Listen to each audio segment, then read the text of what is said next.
Artikel Kristen dengan judul Jabatan Paus Menurut Alkitab.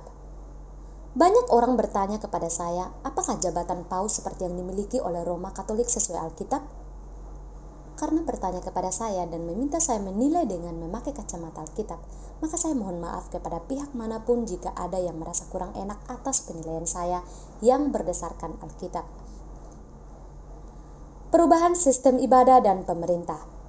Sesungguhnya sejak Yohanes mengumumkan bahwa Sang Mesias yang dijanjikan tiba, maka bangsa Yahudi dihadapkan pada pemilihan menerima Yesus sebagai Sang Mesias atau menolaknya. Sebagian kecil orang yang percaya pada berita Yohanes memberi diri mereka dibaptis di Sungai Yordan. Orang-orang ini diantaranya ialah orang yang kemudian Yesus tunjuk untuk memberitakan tentang kedatangan Sang Mesias ke kampung-kampung. Jumlah mereka ada 70 orang. Dan 12 orang dipilih Yesus secara khusus sebagai murid yang terus-menerus menyertainya dan kemudian diutusnya sebagai rasul. Jika bangsa Yahudi menerima Yesus sebagai Sang Mesias pewaris tahta Daud, berarti juga akan menerima pribadi Yohanes sebagai Elia yang dijanjikan di Maleakhi pasal 4 ayat 5-6. Maka Herodes harus turun tahta menyerahkannya kepada Sang Mesias pewaris tahta Daud, yang konsekuensi selanjutnya bangsa Yahudi akan dilihat sebagai pemberontak oleh Kekaisaran Roma, dan Yesus akan disalibkan Roma, tetapi kemudian dia akan bangkit, dan kemudian mereka akan mengalami tribulation 7 tahun, dan di akhir tribulation atau tribulasi, Yesus akan datang bersama malaikatnya mengalahkan Roma dan memerintah selamanya.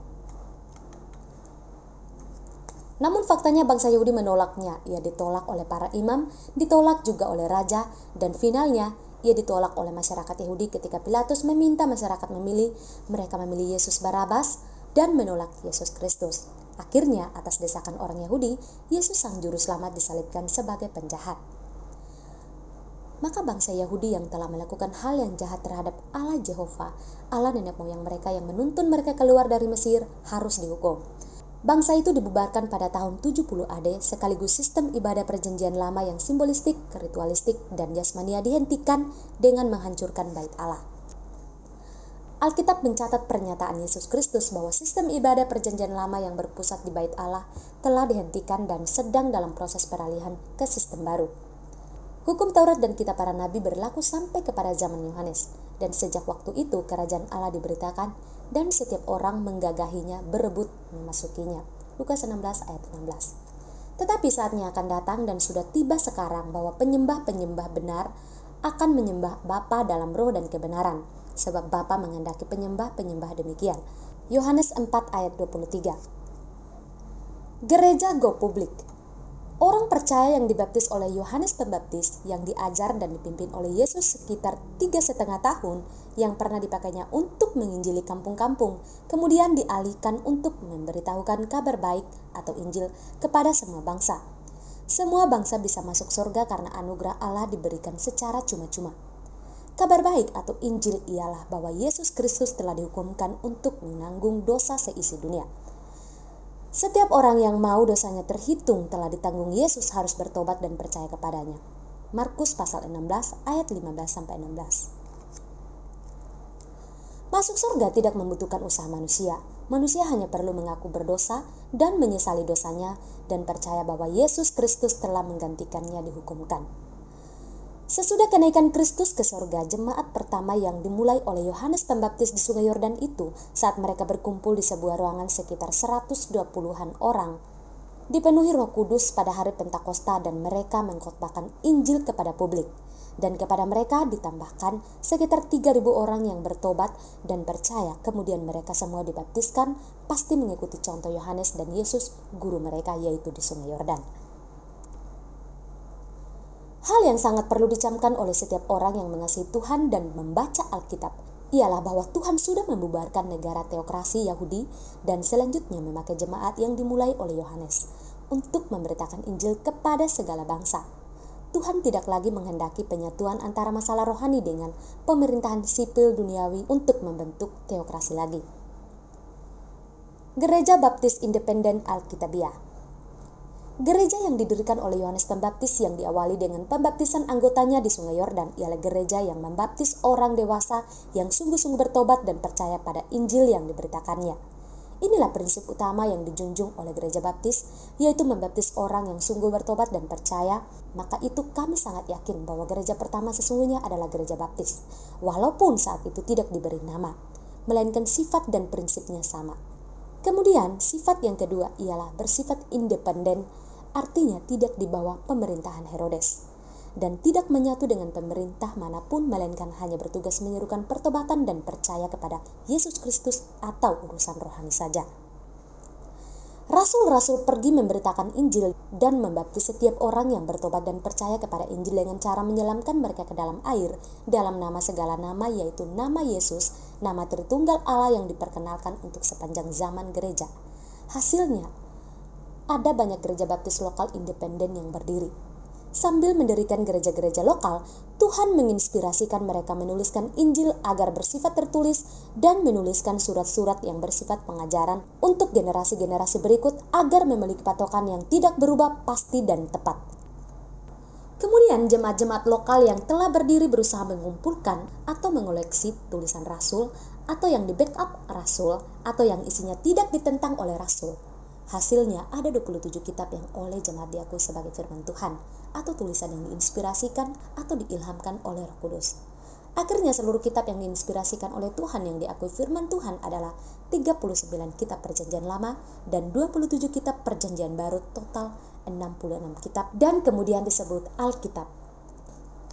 Jadi gereja yang mulai oleh Yohanes Pembaptis di Sungai Yordan itu walau tanpa nama namun sifatnya adalah gereja baptis independen Alkitabiah, yaitu gereja yang hanya membaptis orang yang bertobat dan percaya, bersifat independen dan patuh pada Alkitab atau Alkitabiah. Gereja Baptis Independen Alkitabiah atau GBIA kemudian ada di Yerusalem, di Antioquia, di Korintus, di Filipi, Galatia, Efesus, dan lain-lain. Semuanya memiliki sifat dan prinsip yang sama, yaitu membaptis orang berdasarkan pengakuan imannya, dan gereja masing-masing independen serta patuh pada pengajaran rasul. Mereka hanya memiliki gembala, diaken, penginjil, guru setelah nabi dan rasul menyelesaikan tugas mereka dan pulang ke sorga. Efesus pasal 4 ayat 11. Mereka tidak memiliki ketua sinode dan majelis gereja, apalagi paus gereja.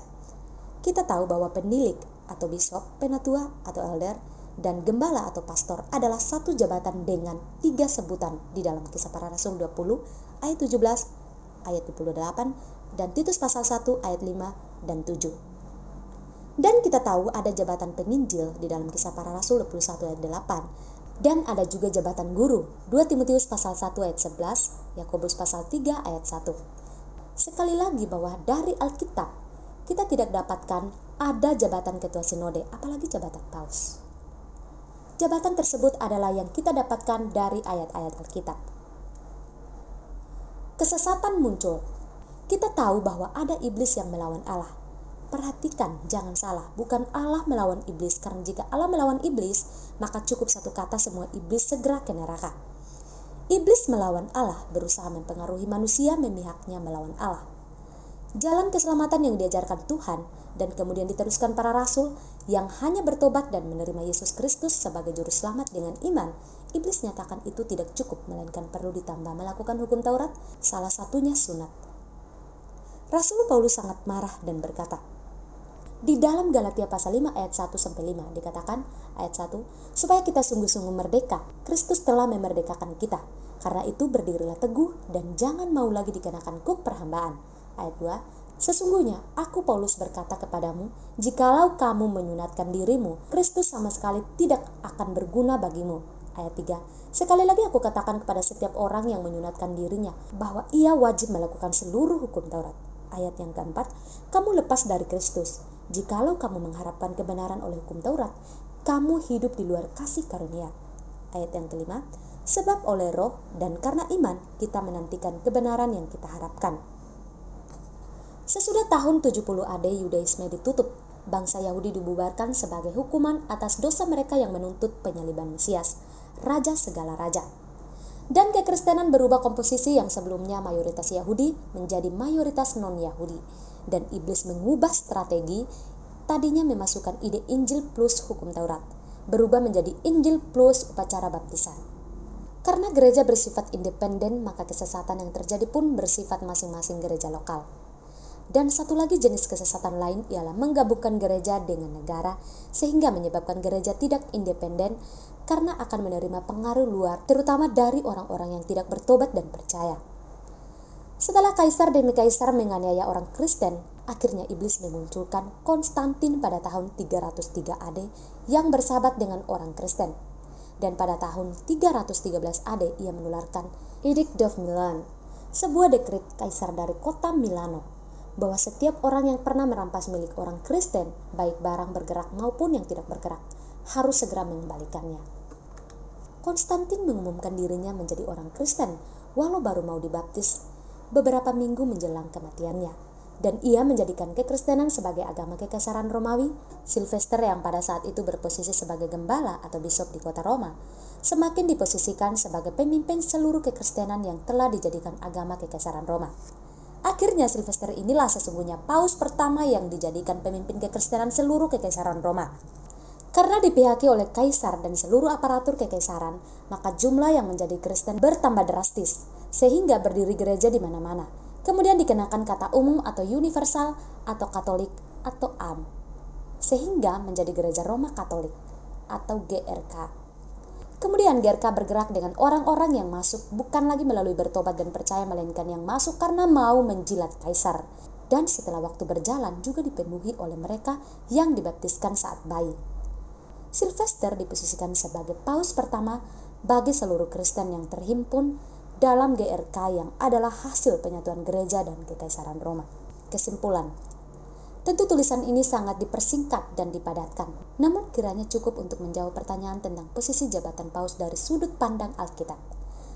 Akhirnya dapat kita simpulkan bahwa di Alkitab tidak kita temukan jabatan paus, karena Alkitab sangat menekankan independensi tiap-tiap gereja lokal sebagai tubuh Kristus. Kesalahpahaman tentang tubuh Kristus bahwa itu adalah seluruh kekristenan sesungguhnya efek dari konsep Katolikisme.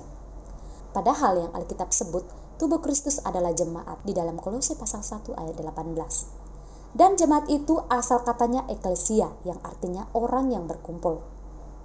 Kalau masing-masing orang yang percaya Yesus tinggal di rumah itu orang Kristen, dan kalau orang percaya sepanjang masa itu disebut keluarga Allah atau anak-anak Allah. Sedangkan tubuh Kristus itu ialah pada saat orang yang percaya Yesus berkumpul sebagai jemaat. Dan dalam jemaat yang Alkitabiah tidak ada jabatan paus, bahkan juga tidak ada jabatan ketua sinode.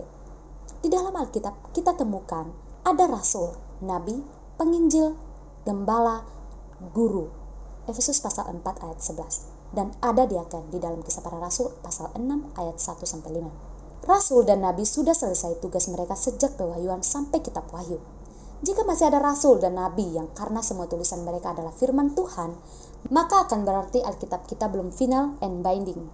Jabatan imam sudah ditiadakan karena Yesus Kristus sekarang adalah imam besar kita. Dengan setiap orang percaya ada imam. 1 Petrus pasal 2 ayat 9. Demikianlah jawaban saya atas banyak pertanyaan yang diajukan kepada saya belakangan ini. Kiranya tidak ada pihak yang perlu tersinggung apalagi marah. Dalam hidup kita selalu disuguhkan pilihan demi pilihan. Silahkan memilih mau percaya apa dan mau ke gereja mana. Nanti kita semua pasti harus mempertanggungjawabkan semua pilihan kita. Jakarta, 3 September 2024, Dr. Suhento Liao. Jika Anda ingin membaca artikel tentang kekristenan lainnya, silakan kunjungi website kami www.grafeministry.org, blog.grafeministry.org, YouTube GBA Grafe dan GBA Indonesia. Demikian pembacaan artikel kita pada hari ini. Saya Yani Bobo, pamit undur diri. Maranatha.